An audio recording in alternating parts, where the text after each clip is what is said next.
रक्षा मंत्री राजनाथ सिंह वहां पर पहुंचे हैं। करण नौटियाल साहब, क्या कहना आपका? रक्षा मंत्री यहां पर पहुंचे हैं तो अब वो भी रक्षा मंत्री, क्योंकि जाहिर सी बात है और तमाम सैन्य अधिकारी वहां पर मौजूद हैं और एक एक कर तमाम नेता भी वहां पर पहुंच रहे हैं श्रद्धांजलि देने के लिए। जी नौटियाल साहब। देखिए, ये तो एक बड़े गौरव की बात है हम सब के लिए कि इतने बड़े योद्धा के लिए वहाँ पहुँच करके हमारे जितने भी मंत्री लोग हैं या जितने भी बड़े राष्ट्रीय स्तर के नेता हैं, फौज के तीनों फौजों के सेनापति हैं,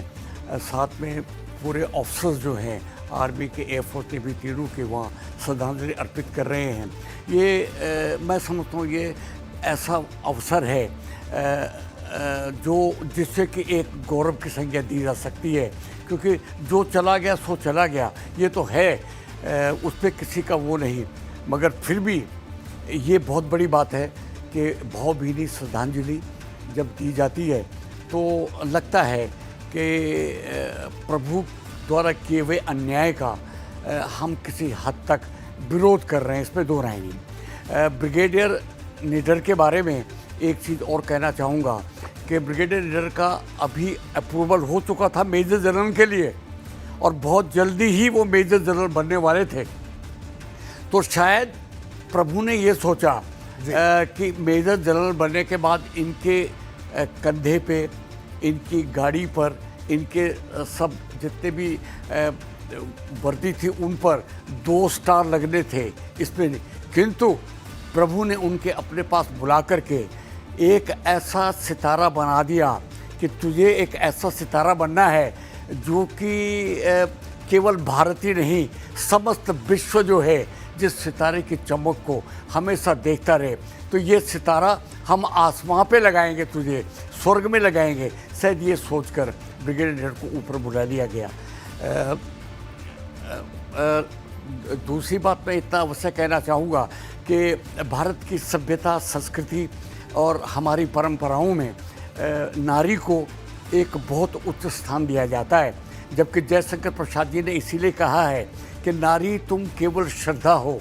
विश्वास रजत पक्तल में, पीयूष सोची बहा करो मानव के जीवन समतल में। ऐसी नारी का जो संकल्प, ऐसी नारी का जो चित्रण, जो परिकल्पना जयशंकर प्रसाद ने की, उसको अगर हम जानते हैं तो जनरल रावत साहब की जो धर्मपत्नी थी,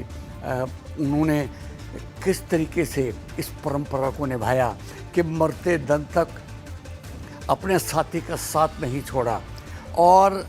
अंतिम यात्रा में भी साथ साथ चलते हुए अपने प्राणों की बलि दे दी। वो मैं समझता हूँ कि वो भी इस श्रद्धांजलि की, इन भावनाओं की जो अंजलि है उसको समर्पित करने की हम वो भी एक बहुत बड़ी हकदार हैं, इस पे दो राय नहीं। मैं दिवंगत आत्माओं को बहुत बहुत मन की गहराइयों से श्रद्धांजलि देना चाहूँगा। और कभी कई बार ये सब देखते हुए, जैसे कि आप देख रहे हैं इस वक्त पालम एयरपोर्ट पर, ऐसा लगता है कि काश मृत्यु तो सबकी आती है, पर किंतु काश ऐसी मृत्यु का कभी हमको भी कभी मौका मिले कि हमको भी ऐसा अवसर मिले, ऐसी मृत्यु हमें भी प्राप्त हो, ये बड़े गौरव की बात होगी। मैं जनरल रावत के बारे में एक चीज़ कहना चाहूँगा कि